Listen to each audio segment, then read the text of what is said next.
तो लोग समझते कि छोरी कुछ नहीं कर सकती, पर जो हमारे सर ने हमें एक डायलॉग दिया था कि हमारी छोरी है हमारी छोरों से कम थोड़ी है।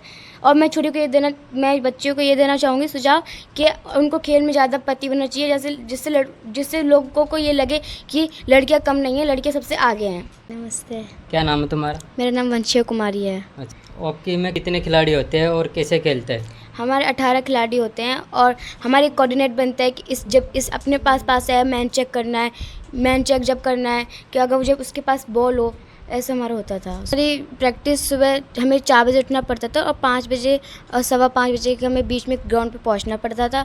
उसके बाद हमें 8 बजे कभी 9 बज जाते थे। प्रैक्टिस करने के बाद हमें स्कूल भी ज्वाइन करना पड़ता था। जब आपका सिलेक्शन हुआ तो आपको कैसा महसूस हुआ? मैंने सोचा नहीं था कि मेरा सिलेक्शन आएगा। जब मेरा सिलेक्शन हुआ, मेरे को बहुत गर्व हुआ मेरे मम्मी पापा पे कि उन्होंने मेरे यहाँ तक सिलेक्शन मेरा हो चुका है।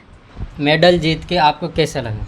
मेडल जीत के मेरे को बहुत अच्छा लग रहा है और सबसे ज़्यादा मैं धन्यवाद मनमोहन सिंह सर का देना चाहूँगी और हमारे प्राचार्य जीडी मीना का, जो कि अब अलवर में है। अब उनका ट्रांसफ़र हो चुका है और जो हमारे कोच थे प्रशांत सर, उन्होंने भी बहुत एडवाइस दिया और शिवांगी मैम का भी बहुत और धन्यवाद देना आपका चाहूँगी। आगे का क्या सपना है? मेरा आगे का सपना है कि मैं एक हॉकी प्लेयर बनूँ अच्छी सी, जो देश के लिए कुछ मेडल हासिल कर सकूँ। आप अभी कौन से क्लास में पढ़ रहे हो? मैं भी 8th क्लास में आई हूँ। 8 क्लास में। हाँ। आने वाले बच्चे या बच्चियों को आप कैसे शिक्षा देंगे? मैं देना चाहूँगी कि आपको, अगर आप ये सोच रहे हो खेल से पढ़ाई डिस्टर्ब होती है, तो मैं आपको बता दूँ कि खेल से कोई पढ़ाई डिस्टर्ब नहीं होती अगर आप उसे मेंटेन करके चलते हो।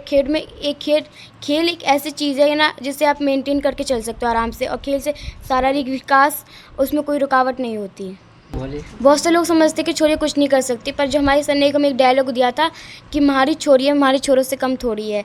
और मैं बच्चियों को ये देना चाहूँगी सुझाव कि उनको खेल में ज़्यादा पति बनना चाहिए, जिससे लोगों को ये लगे कि लड़कियाँ कम नहीं हैं, लड़कियाँ सबसे आगे हैं। आपकी बेटी गोल्ड मेडल लेके आई है तो आपको कैसा लग रहा है? मुझे बहुत गर्व महसूस हो रहा है कि मेरी बेटी गोल्ड मेडल लेके के आई है, जीत करके आई है। मैं धन्यवाद देना चाहती हूँ मनमोहन जी सर का, जीडी मीना सर का, और कोच उनके शिवानी मैम का बहुत बहुत धन्यवाद देना चाहती हूँ। उनका बहुत सहयोग रहा था।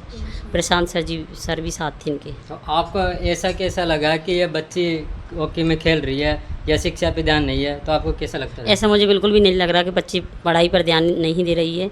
बच्ची पढ़ाई पर ध्यान दे रही है, पढ़ने के साथ साथ खेलने में भी बहुत अच्छी रुचि है।